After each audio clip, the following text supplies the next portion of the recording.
Hello and welcome to Thursdays for the Soul. My name is Jennifer White and I am your host for today. Thursdays for the Soul is a webinar series for the whole church. It's where we faithfully focus on care and education for the people of God, and we create opportunities to digitally worship together as the whole of the United Church of Christ. From prayer, music, and psalms, to interviews of key leaders and how-tos in congregational life, this series stays current to the relevant topics of the time and offers opportunities of connection in the wider church and in your community. We all know that together we can bring our church and the world towards the world God imagines for all of us. Friends, let me tell you about what's coming up in our series. Thursday, November 3rd, we will have spirituality and pop culture. As Christmas becomes increasingly secularized, how do we talk about our congregations about the holiday, and how has the popular view of Christmas changed over time? The answer may come from depictions of Christmas in popular movies and TV shows.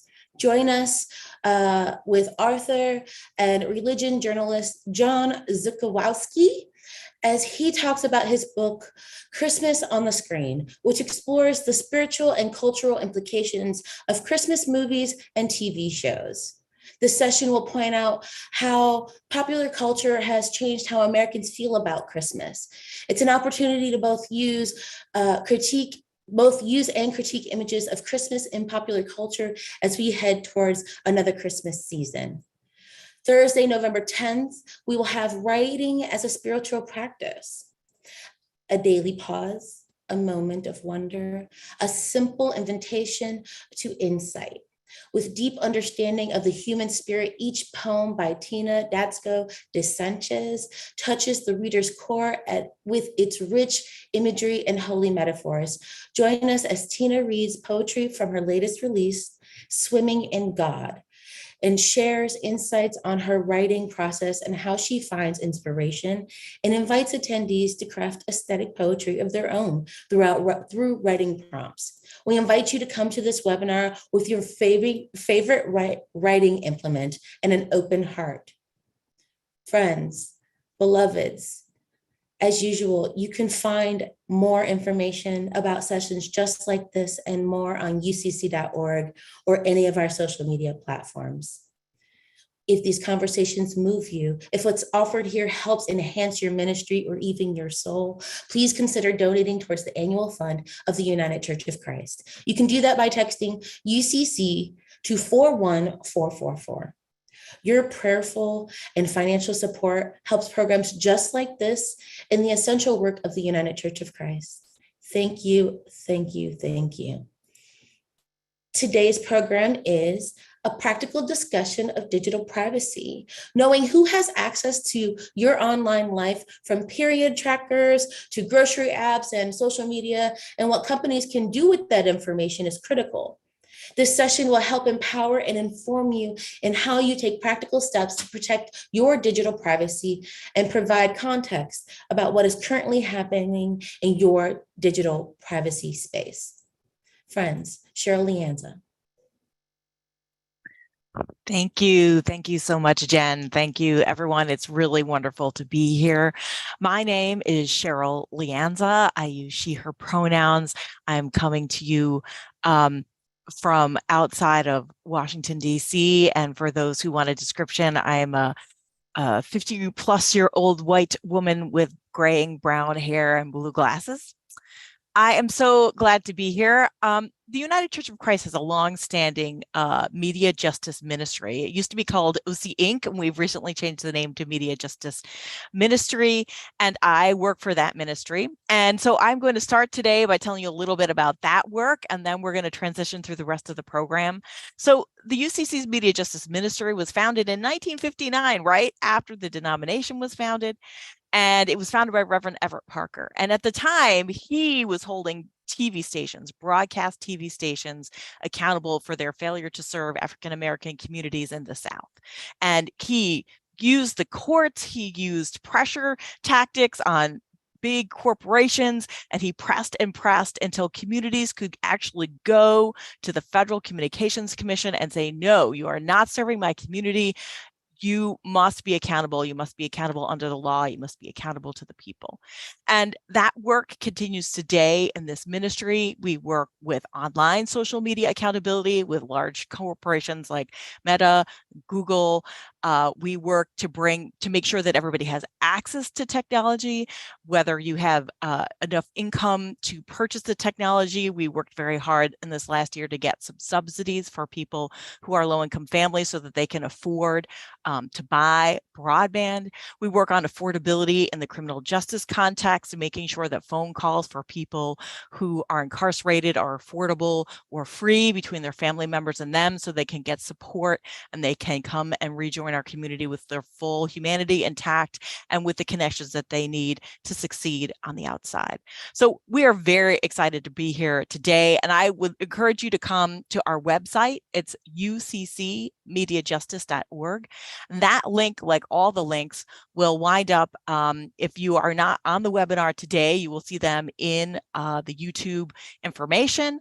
So we'll be sure to share everything with you. So don't worry, you don't have to write it down, but we'll be happy to put you on our email list and share with you the work that we're doing, and you can keep up to speed on everything that we do here.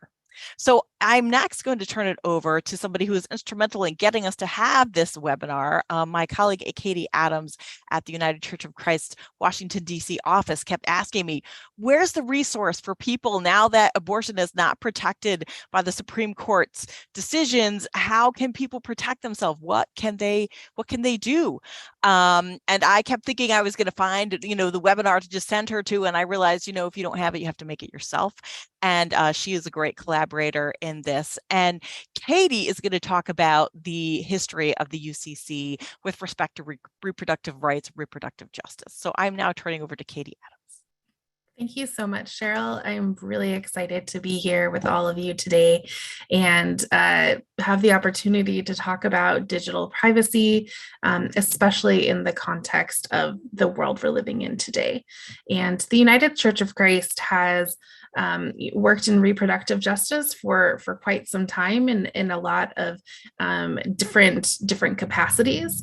Certainly the policy work that we're doing, but also even before Roe v. Wade was deeply engaged in reproductive justice by supporting General Synod resolutions that supported a pregnant person's equal and fair access to abortion and family planning.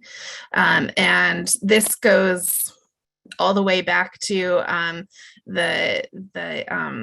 when the United Church of Christ was part of a network of clergy that helped connect women seeking abortion with doctors who could safely provide them pre-Roe v. Wade as part of the clergy consultation network.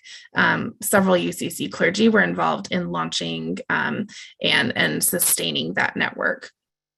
And the UCC has supported contraceptive coverage and has a very thriving Our Whole Lives curriculum, which emphasizes making sure that people have access to information about sexual health, consent, and again, abortion access. So it's, I think this privacy webinar fits very well into a lot of the work that the UCC has done, because it's not simply, saying we think that everyone should have access to abortion, but it's making sure that people know that we believe that God loves people who have abortions.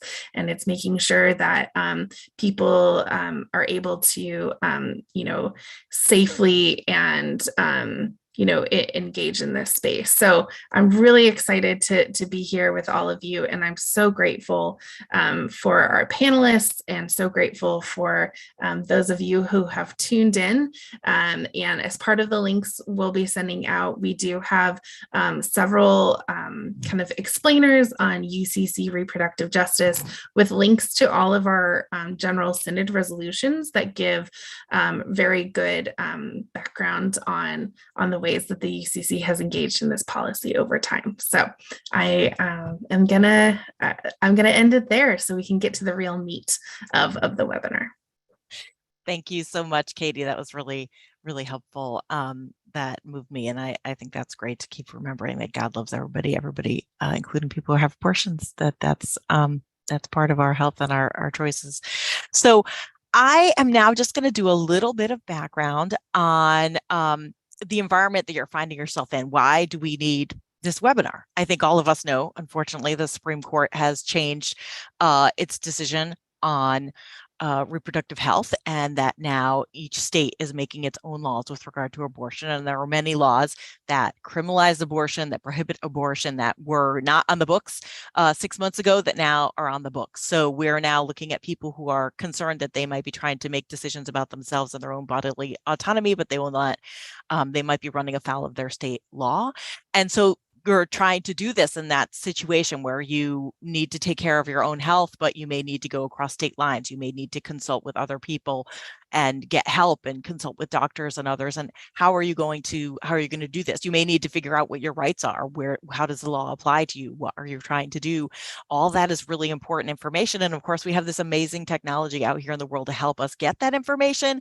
And at the same time, the technology is gathering a lot of information about what you're doing. So how can you use this technology for what you need and yet not make yourself vulnerable if you are running afoul of your state's laws with respect to abortion access? So in the big picture, the privacy world, I think, and Daley Barnett with the Electronic Frontier Foundation, and Myung Hong Horowitz with Tiny Gigantic, I'm going to see these things right, are going to do a great job. They're amazing experts with really fabulous, who are going to walk you through all this. So I'm just really giving you kind of the big picture. But what they're both going to tell you is there's two things you have to think about. You have to think about your personal relationships. You have to think about who you're talking to, your trust relationships, and then you need to think about where's your information going. So one of the things that I did want to talk about a little bit in the privacy context to lay some groundwork is what happens to your data in the world. So we all know we have our phones, we use apps, we're putting in searches all the time. Like, what happens to that information once you put it into the internet? Where does it go? Well, depending on what kind of tools you're using, quite often that's captured by somebody. It could be captured by Google. It could be captured by the app on your phone. And all those entities typically take this data and they sell it. And they sell it to other entities called data brokers. If you've never heard of a data broker, you're like, what? There's companies, and what they do is they collect all the data they collect from lots of sources. They go online to public places like voter rolls. They go to sales records. We've all had that experience where we're like doing our shopping research and all of a sudden this pair of shoes is following us across the internet. That's one kind of way that you can see it manifest in the world. You may have a bank account and they may say, okay, we're going to do some security check to make sure you are who you are. And they'll say, have you ever lived at 39th Street Northwest in blah, blah, blah place? And you're like, oh my God, for 6 months when I was 21. How do you know that? Well, you know it because of data brokers, because they buy this information and sometimes they are using it for something like a security tool at a bank.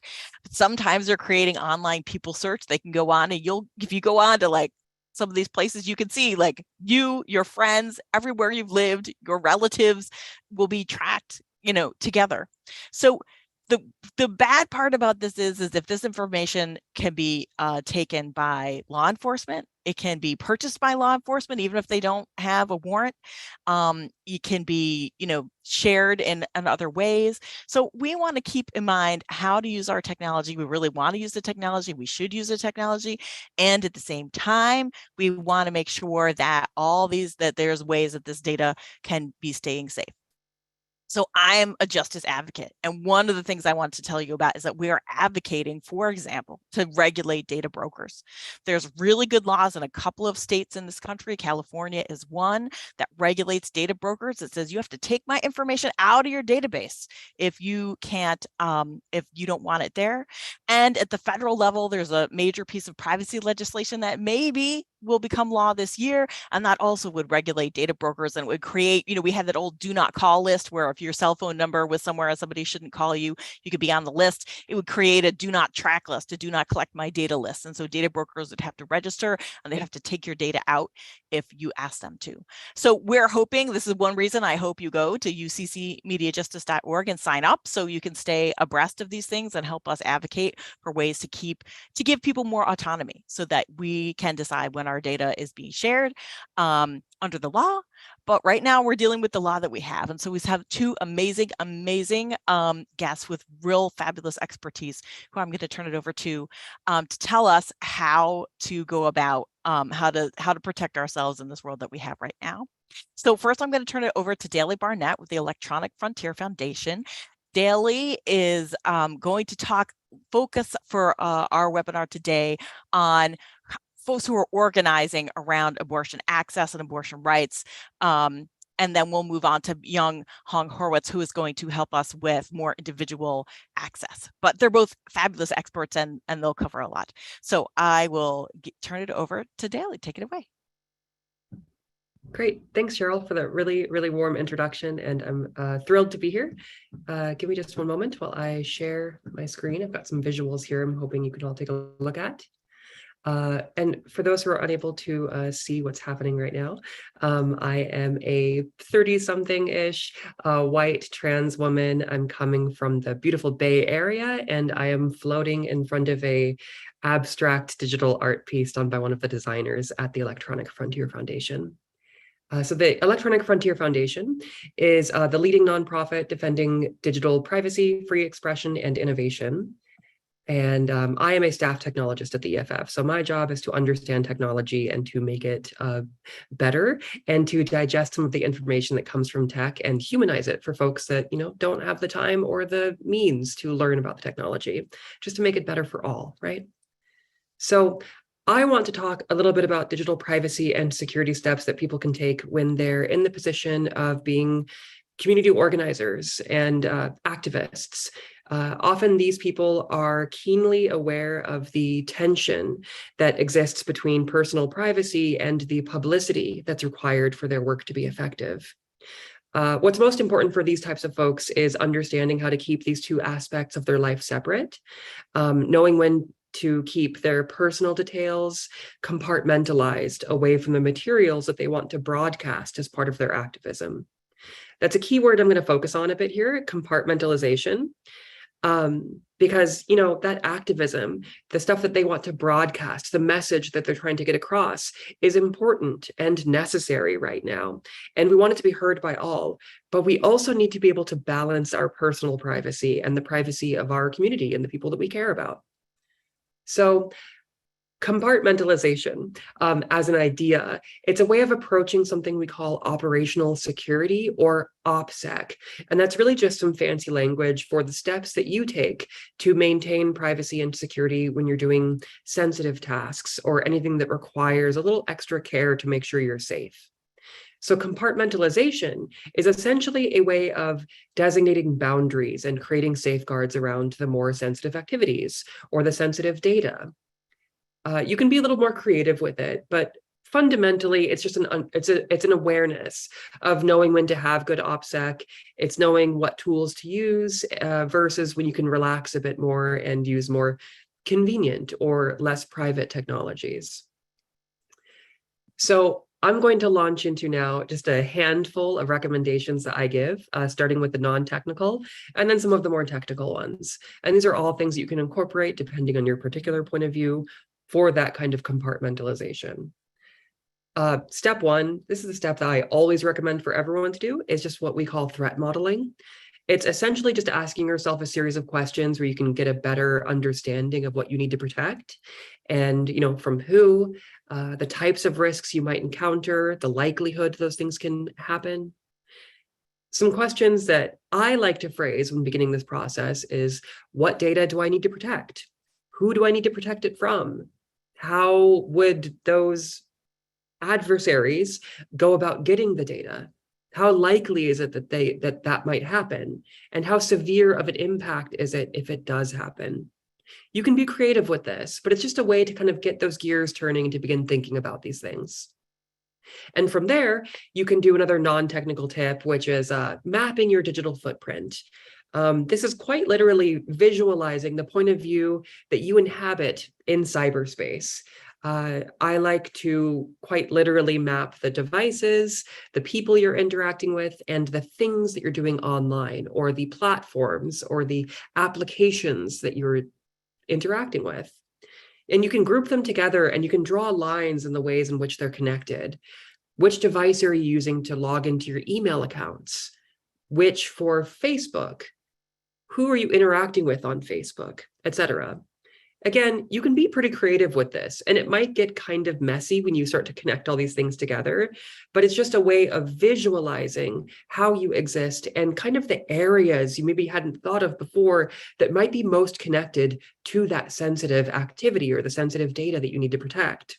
And then you can focus on compartmentalizing it away from your more regular activities. Another non-technical thing that I like to recommend is just setting some community data sharing standards, especially if you are an organizer. If you are interacting with or organizing a group of many other people who share the same data security concerns that you do, it's a really good idea to set some standards for how, data can be shared. You can also do this for yourself, though, because what we call insider threat is still a consideration to take into account here. You can't always trust the people you're interacting with, right? You want to, but sometimes they might, unknowingly or not, betray your privacy. So pushing a culture of consent when it comes to sharing data about one another is just a good idea, even if it seems banal. Get used to checking with each other or to setting some rules about sharing each other's names in other spaces or sharing pictures of each other, tagging each other on Facebook, etc. This is really just about getting a conversation started with your community because data hygiene is really a community practice. It's a team sport.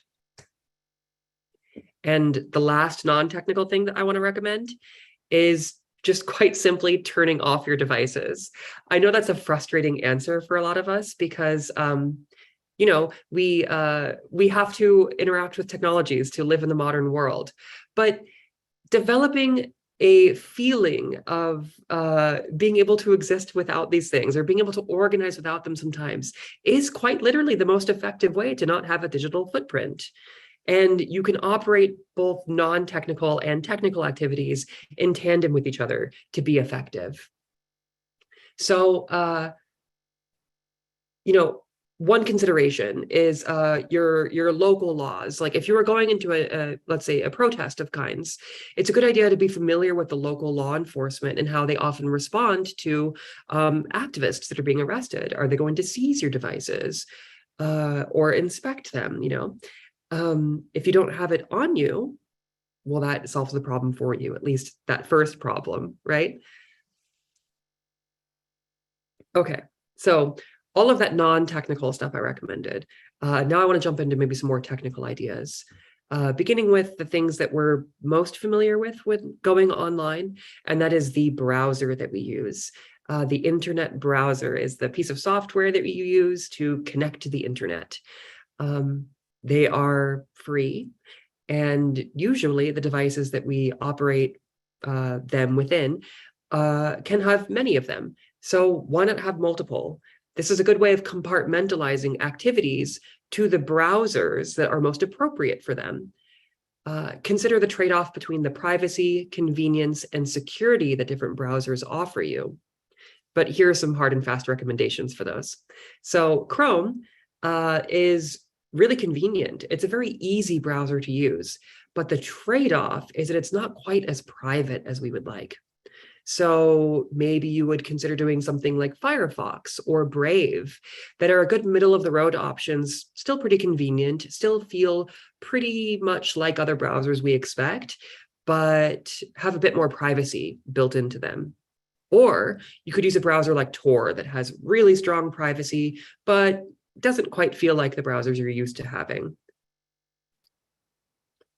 Also, especially for accounts that are related to your activism or your organizing, you're going to really want to have a good password game. So having always long, unique, and random passwords for every single account that you access. You can use Dice and Wordlist to generate passwords for you. But if you use on a piece of software called a password manager, which I highly recommend, they will often generate them for you, and they'll generate really strong passwords. Now, password managers are databases of passwords that you can control and access via a single main password. And these password managers will often sync across devices, and you can compartmentalize the different vaults of passwords that are important to you in different areas. And sometimes you can even share those with others who maybe you're organizing with, or others in your activist circles. Some ones that I recommend that I quite like, Bitwarden is the name of a password manager that is very convenient, and it's good, free, open source. And I will also add here that password managers, I think, is one of the very few recommendations that I give where it gives as much convenience and ease of use into your regular life as much as it does privacy and security. It's just a win-win. It's very rare that privacy and security technologies also are convenient to use or easy. Maybe something a little less easy that adds a little bit more of a step into your, routines as you're online is adding something like multi-factor authentication, especially on the accounts that are related to your activism or organizing, because those accounts are likely to be targeted by, anti-abortion protesters or activists or ne'er-do-wells who want to cause you harm. Having something like multi-factor authentication, which is just a second step you would take to log into these accounts, makes it so it's that much harder for them to break into your account and to sabotage your work. You can use things like text messages or apps like Authy or Google Authenticator, or you can even rely on some hardware options like a little thumb drive looking thing called a YubiKey. Either way, look for multi-factor authentication and turn it on to the accounts that you need to keep compartmentalized into the safer zones of your life. Another very important thing I think that is worth talking about is encrypted messaging, especially for those of us who are relying on lots of community organizing with folks who share the same privacy and security concerns. You're going to want to move your communications over to encrypted platforms. Now, you don't really need to understand what encryption is, other than it's like magical math that's working for you to make technology more private and secure.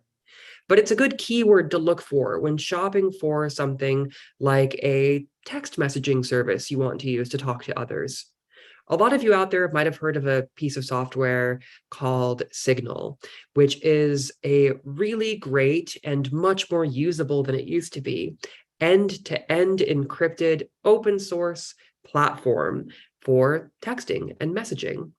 You don't need to know what all those keywords are other than they're good to have, and Signal really works well for keeping your communications private.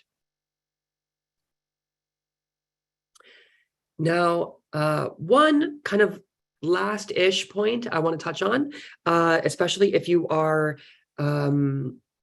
in the role of doing a lot of like community organizing, or you're sort of handling lots of data for other people, you want to be very careful about being a steward of that data, because so many other people's safety and security are relying on you to keep it private, right? So you want to make sure that you are encrypting the places where you're storing that data.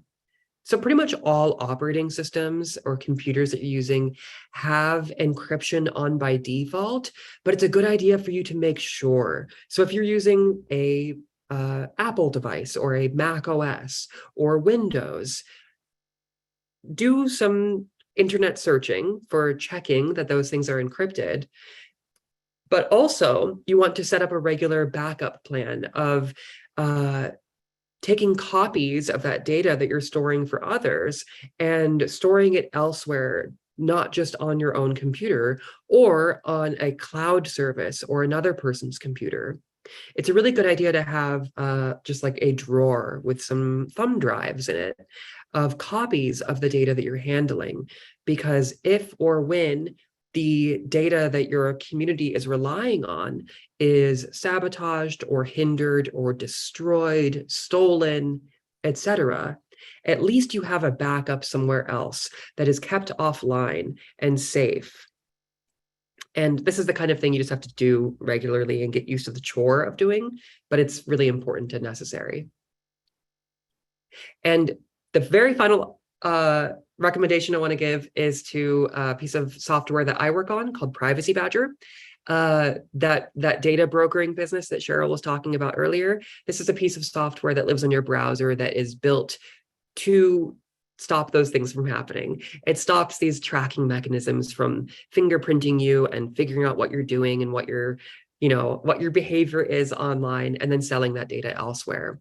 This extension, Privacy Badger, is built to just recognize that behavior of creepy tracking mechanisms and to stop it in its tracks. It's one of the also very few rare things that makes your life better without you really having to think about it. And that's it. That's all I have to offer here. Just remember that good privacy and security can really only be reached with multi-layered approach. So there's no perfect security. There's no cure-all solution to this stuff. But the best thing that you can do is to just develop a keen sense on knowing when you need to put good operational security or OPSEC in place to keep yourself safe, but also those you care about, and the community organizing and activism that your community and others are relying on.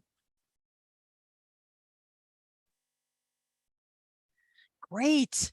Thank you so much, Daly. That was a lot. And I'm glad that we have this recorded, and we're going to get all those slides. We're going to be linked online for on the YouTube channel, and we're going to get it in email. But it was really helpful to start thinking about, okay, what is happening for me in the big picture? How do I keep my information separate from other information? I do almost want to tell people we got some questions already, and that's fabulous, because we're going to have a good amount of time after Myung's presentation to get into questions. So there's no question that is not acceptable. All the questions are acceptable. So please keep bringing them in, and we'll be getting to all those questions when we get done. So now I am very delighted to turn over the presentation to Myung Hong Hurwitz, who I got to know through a great network that the UCC Media Justice is a member of, called the Media Justice Exchange. And it's many organizations across the country, most of them led by people of color, right on the ground, working with people arm in arm, side by side, helping create justice in a huge range of platforms and a huge range of areas. And all of them recognize that, communications media are really a central part of getting justice in every part of our lives. So with that, I am excited to turn it over to Myung. Thank you so much, Cheryl. Thank you to the UCC Media Justice Ministry for having me. Thanks for everyone who's listening and watching. And thanks to Daly for so much awesome information and for your approach. I really love the way that you shared advice. For those who cannot see me, I'm an Asian trans person sitting in an office room. There's a green comfy chair behind me. And I'm wearing a pink shirt. What I'm going to share is some privacy tips for individuals who are seeking reproductive health care.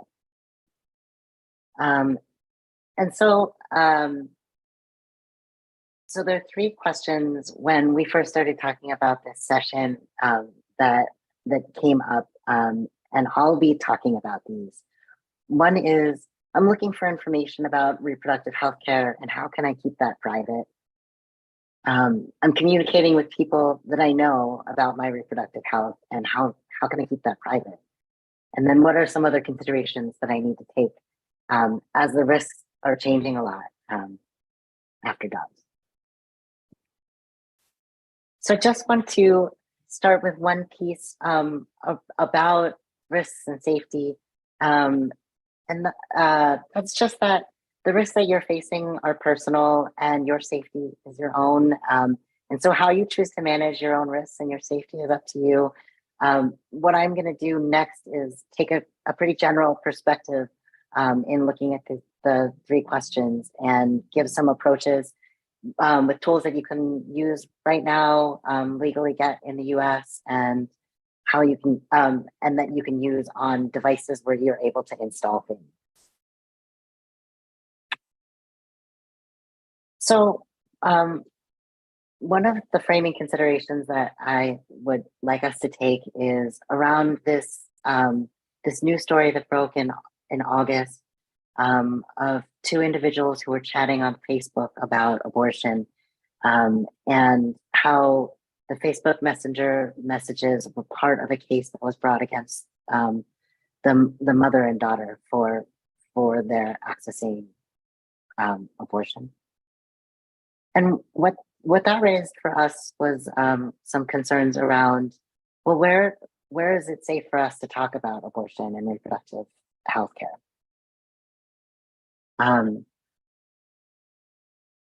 So like Cheryl and Daly both shared, whenever we're using digital tools, we're potentially leaving some trails of data. So the first thing that I might need to do is look for information. Common ways that we look for information are search engines, browsers, and one way to start being more private about what the information we're searching for is to use a VPN or a virtual private network. Some examples of this are tools called TunnelBear, Private Internet Access, ExpressVPN, and you may be using or have heard of other VPNs.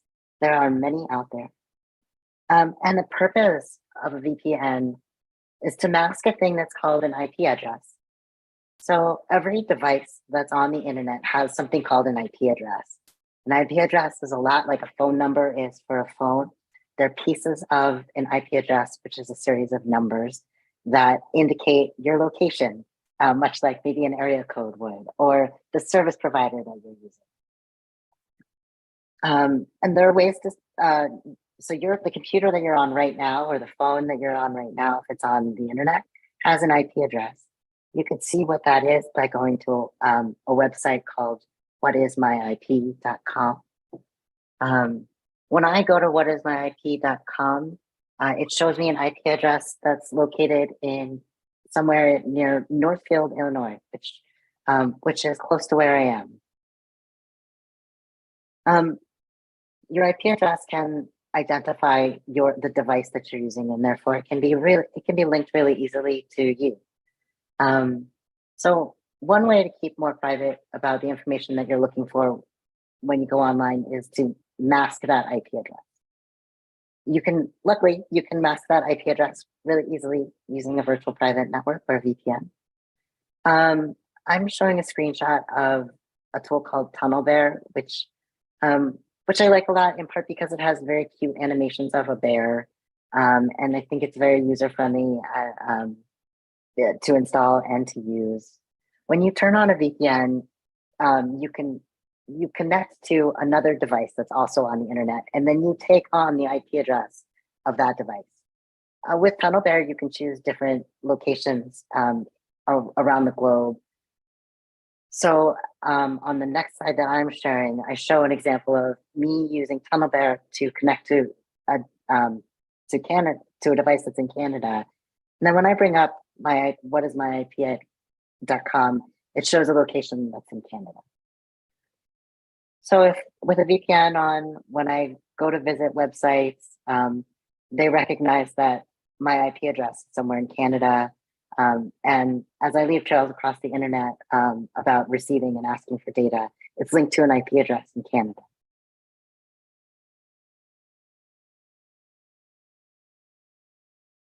Another way that we can keep more private around when we're searching for information online is to use a search engine that commits to our privacy.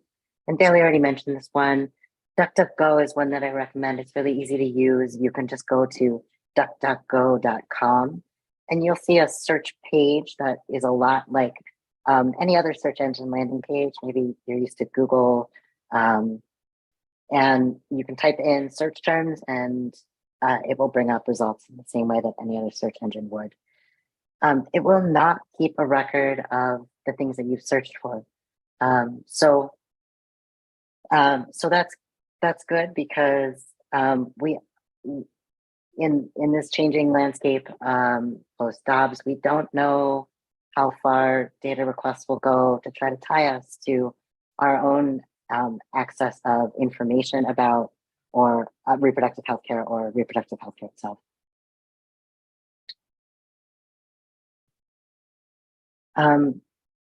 So for the next question of how can I communicate more privately with people I know and trust when I need to communicate about reproductive healthcare,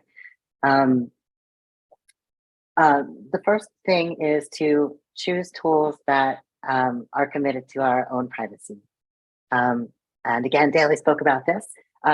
My recommendation is to use something that is end-to-end encrypted. We'll talk a little bit more about that. I have some screenshots for people who can see my slides, and I'll describe them for those who cannot. And regardless of what tool you use, be thoughtful about the context of using a digital chat tool. It's possible for people to take screenshots or to take a device out of somebody's hand and look at it, or just to look over somebody's shoulder. So you still have to be conscious of your context, but there are some chat tools that are going to give us much more privacy than others. End-to-end encryption is magical math technique that Daly did preview already. And for those who can see the screen, if you communicate with somebody, this is a picture of what happens if you're communicating with encryption with somebody else, end-to-end encrypted. So end-to-end means only the people who are sending and receiving that message are able to read it or decrypt it. And for anybody else who tries to intercept it, it will just look like a string of characters that they cannot read. And so what's on screen is a string of characters that where a chat was somebody tried to intercept the chat and they were not able to read it. And that's in contrast to something like the Facebook Messenger story, where it's not end-to-end encrypted, and Facebook had a copy of all of the Messenger chats and was able to share that on request. A thing to know about any app that's designed for your privacy is that it probably has other great settings in it that will help you keep your communication or your activity on that app even more private. My recommendation is to check out those settings. In Signal, I have a screenshot of a couple of settings that I really like. One is a passphrase, so you can lock your app. So if somebody that wasn't you had your device in their hand and they tried to open this chat app, they would first have to enter a password. That's a decent deterrent in some cases. And then another great setting that I love is disappearing messages. In any chat that you're in on Signal, you can set your chats to be automatically deleted at a certain interval. So you can set that to as short as I think 30 seconds or maybe up to a month or so. And that's a great way of ensuring that you're not carrying around old conversations that you don't need to carry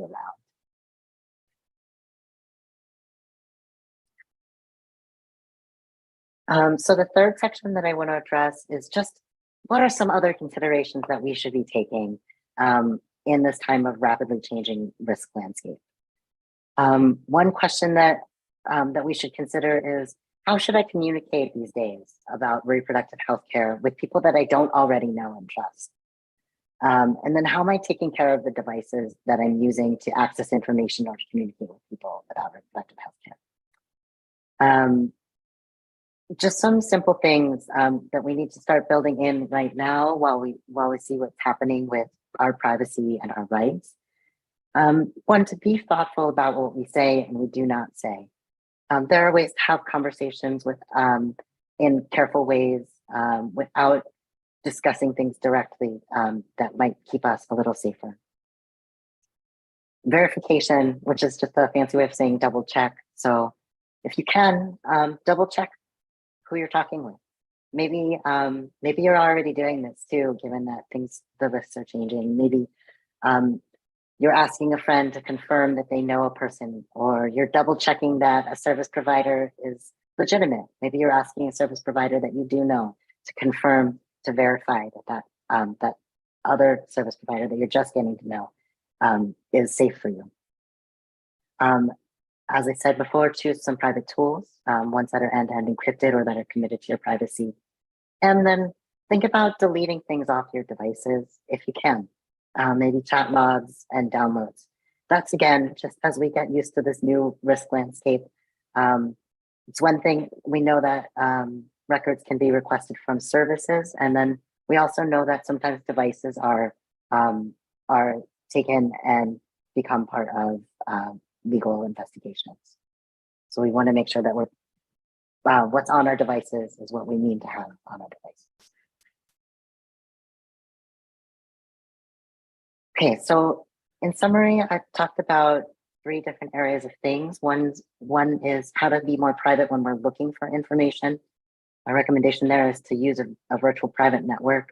Examples are TunnelBear, ExpressVPN, private internet access, search engines that keep your searching private, like DuckDuckGo. And then we talked about communicating more privately with end-to-end encryption, for example, with apps like Signal.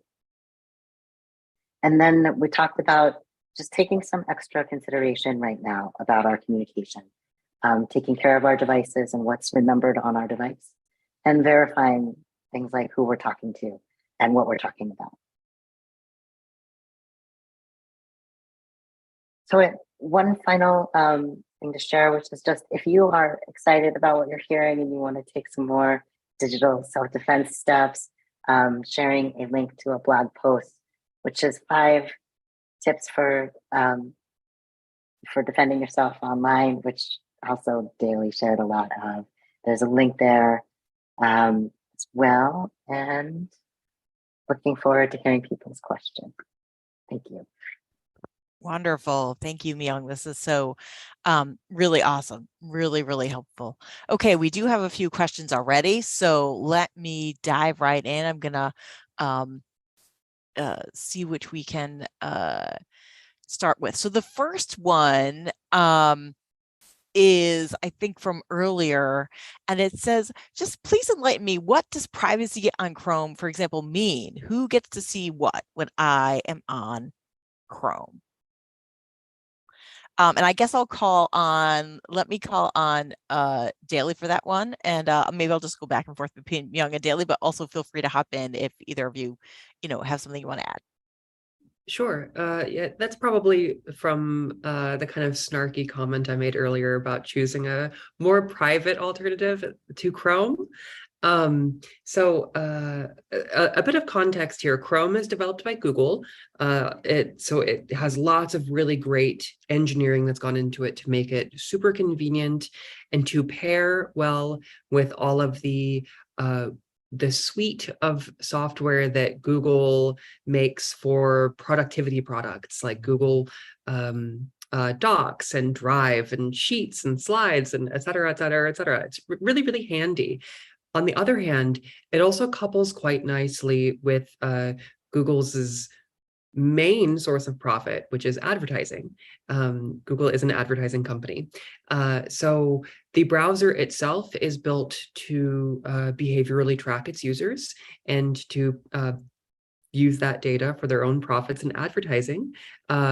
Google is the #1 advertiser or third-party tracker on 75% of the top 1 million websites today. So, I use Chrome. I do sometimes, but I also use Firefox for other things, and I also use Tor for other things. So, just choose wisely. Right. Thanks, Daly. That's really helpful. And I think I've done that too. Like I've used DuckDuckGo, and I have to say sometimes I'm just like, oh, okay, I'm not finding the information that I want.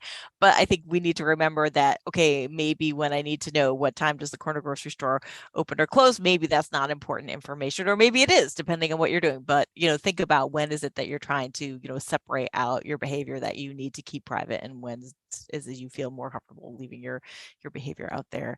for others to find. And as we're all saying, right, like if a company has your information, even though normally other people wouldn't see it, if law enforcement came and said, we have a warrant, we want to get this information from you, those companies under law have to turn it over. So the key is to finding companies that don't even have the information. So even if law enforcement came and said, give us all your information, they're like, don't have any, sorry. So that's why DuckDuckGo doesn't keep a record.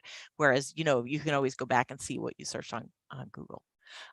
Great. So here's another question, which is, we'll send this one to Myung, which is, are there any risks to using password managers? Can they get hacked themselves? There are risks to everything, but a good analogy to a password manager is a bank account. So is there a risk to, so we know that your currency, your money is worth a lot. And so one way we keep it safe is to put it in a bank. Some of us, I guess not all of us, maybe a credit union, and that entity takes care of it, and we trust them to have good privacy and security in place to take good care of it. That is an analogy for a password manager as well.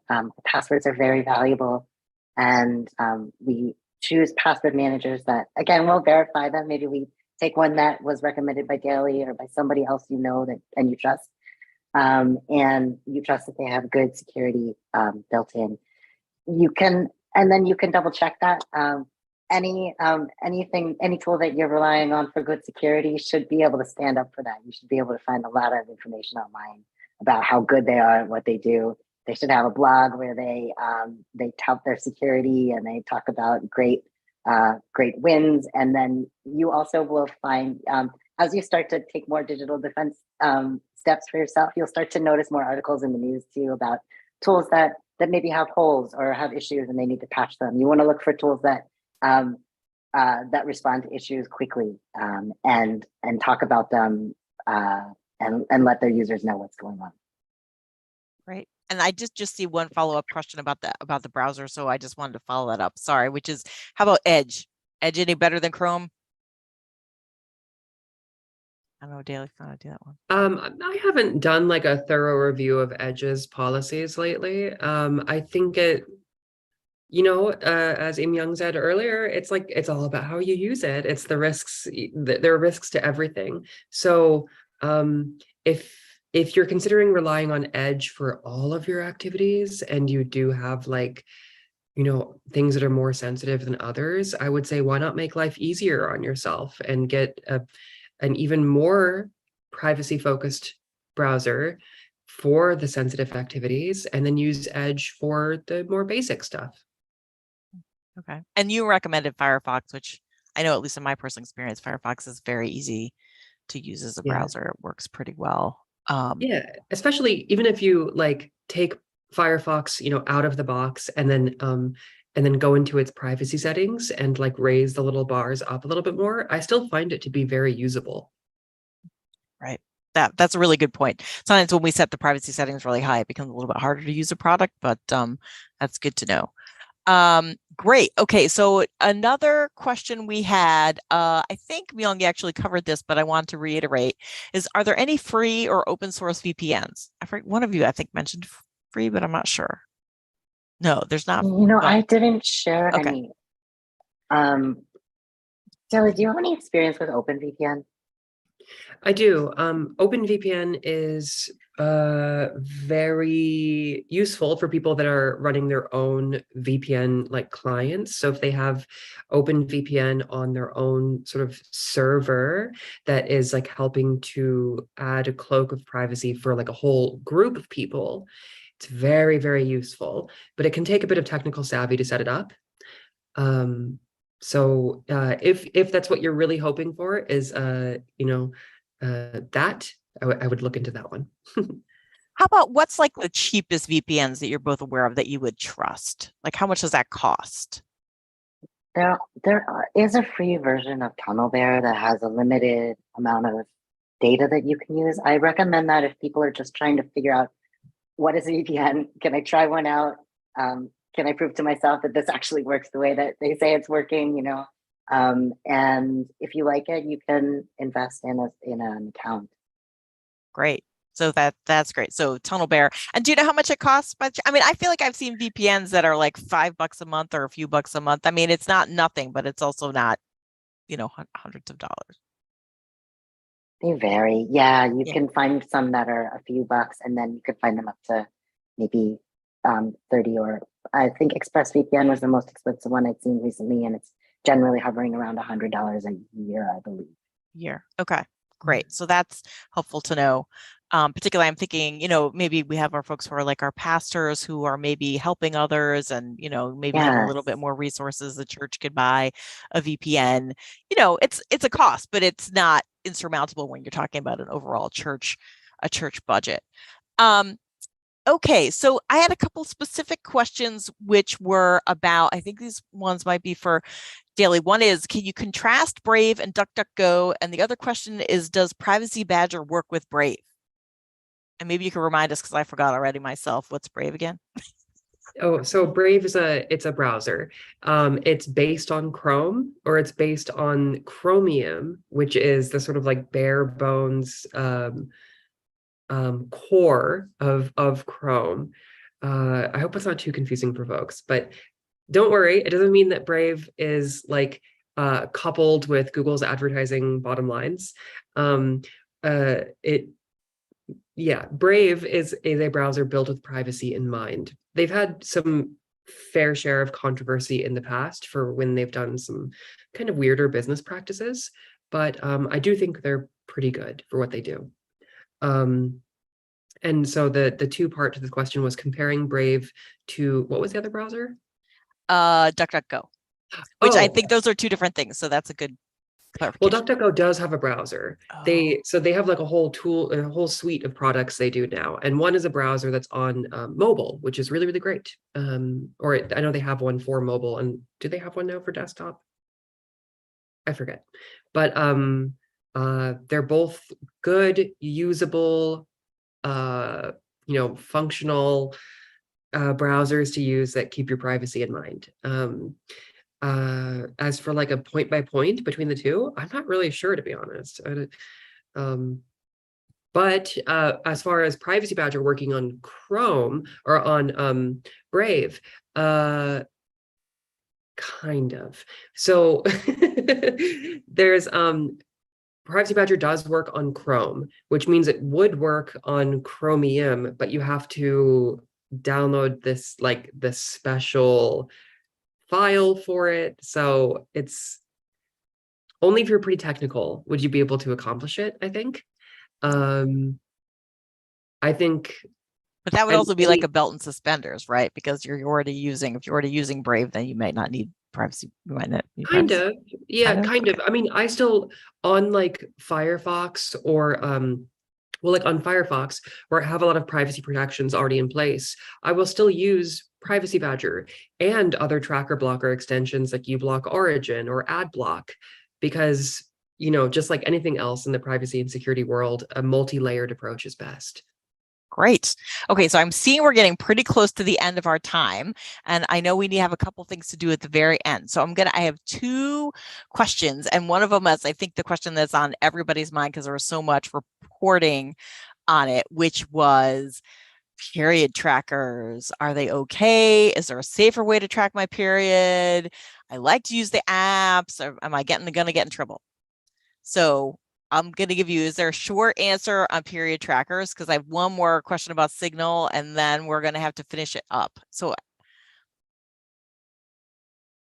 Daly, do you want to do period trackers? Sure. You should definitely shop for period tracker apps that are built with privacy in mind, that were not recently made just for that purpose, because those can be a little suspicious. So apps like Yuki are really great alternatives that are built with that sort of privacy from the ground up. But if that's all you're worrying about as far as your data footprint being weaponized against you, I would just welcome you to think bigger than that. It's not just about period trackers. It's there's a big industry of data that could be used against us. Great. All right, Myung, the last question. For Signal to be useful, the other person you're talking to also has to be using Signal. Otherwise, it's not end-to-end encrypted, right? not end-to-end encrypted. And is Apple's phone texting app end-to-end encrypted if you and the other person are both using it?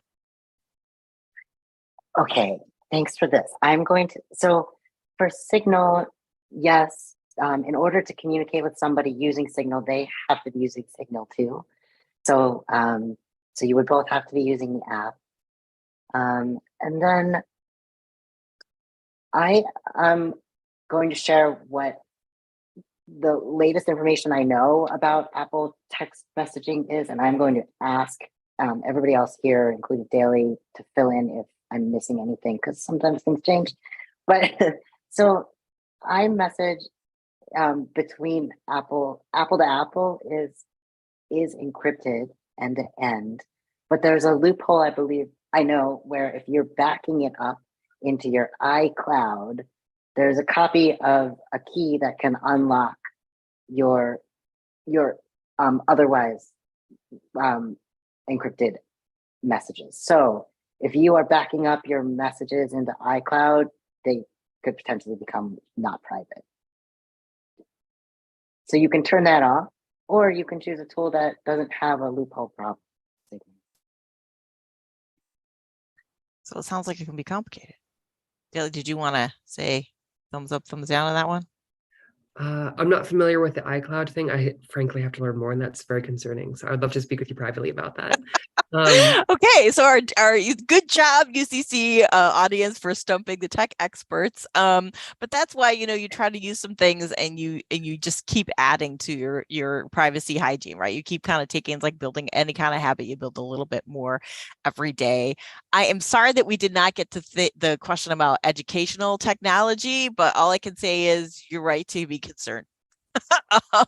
Your children everything is online now. The schools during the pandemic have adopted a ton of technology, and so much of it is collecting so much data, and you really don't have any choice about it because the school has put your kids and their information all on there. And, you know, even if you want to apply for college, it's amazing what information is being sucked up.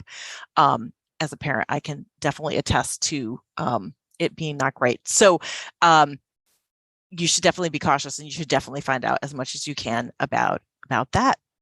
So this has been really fabulous. I appreciate so much Daly and Young coming here to share their expertise with us. We'd love this to be an ongoing dialogue. Like I said, please hit us up, UCC Media Justice on Twitter. We're on Facebook if you have other questions. And, you know, we'll get the email followed up, but if you get on our email list, we'll keep giving you information. You can reach back out to us. So we would love to have this be an ongoing discussion. And I am now going to turn it over to Katie Adams to pray us out. Thank you so much. And thank you to everyone in your amazing questions. And I just have a short kind of benediction from Maya Angelou as we close out. So it's my wish for you is that you continue to be who and how you are, to astonish a mean world with your acts of kindness. Continue to allow humor to lighten the burden of your tender heart. Continue in a society dark with cruelty to let the people hear the grandeur of God in the peals of your laughter. Continue to let your eloquence elevate the people to heights they had only imagined. Continue to remind the people that each is as good as the other, and that no one is beneath nor above you. Continue to remember your own young years and look with favor upon the lost and the least and the lonely. Continue to put the mantle of your protection around the bodies of the young and defenseless. Continue to take the hand of the despised and diseased and walk proudly with them in the high street. Some may see you and be encouraged to do likewise. Continue to plant a public kiss of concern on the cheek of the sick and the aged and infirm, and count that as a natural action to be expected. Continue to let gratitude be the pillow upon which you kneel to say your nightly prayer, and let faith be the bridge you build to overcome evil and welcome good. Continue to ignore no vision which comes to enlarge your range and increase your spirit. Continue to dare to love deeply and risk everything for the good thing. Continue to float happily in the sea of infinite substance, which set aside riches for you before you had a name. Continue, and by doing so, you and your work will be able to continue eternally. So grateful for all of you. Amen. Thank you. Beloved in Christ, if this conversation has moved you, if what's been offered here has helped enhance your ministry or your soul, please consider donating towards the annual fund of the United Church of Christ by texting UCC to 41444. Your support will help programs like this in the essential work of the United Church of Christ. Thank you for your support. Be blessed into the rest of your day and know that you are not alone. We are holding you in prayer. Amen.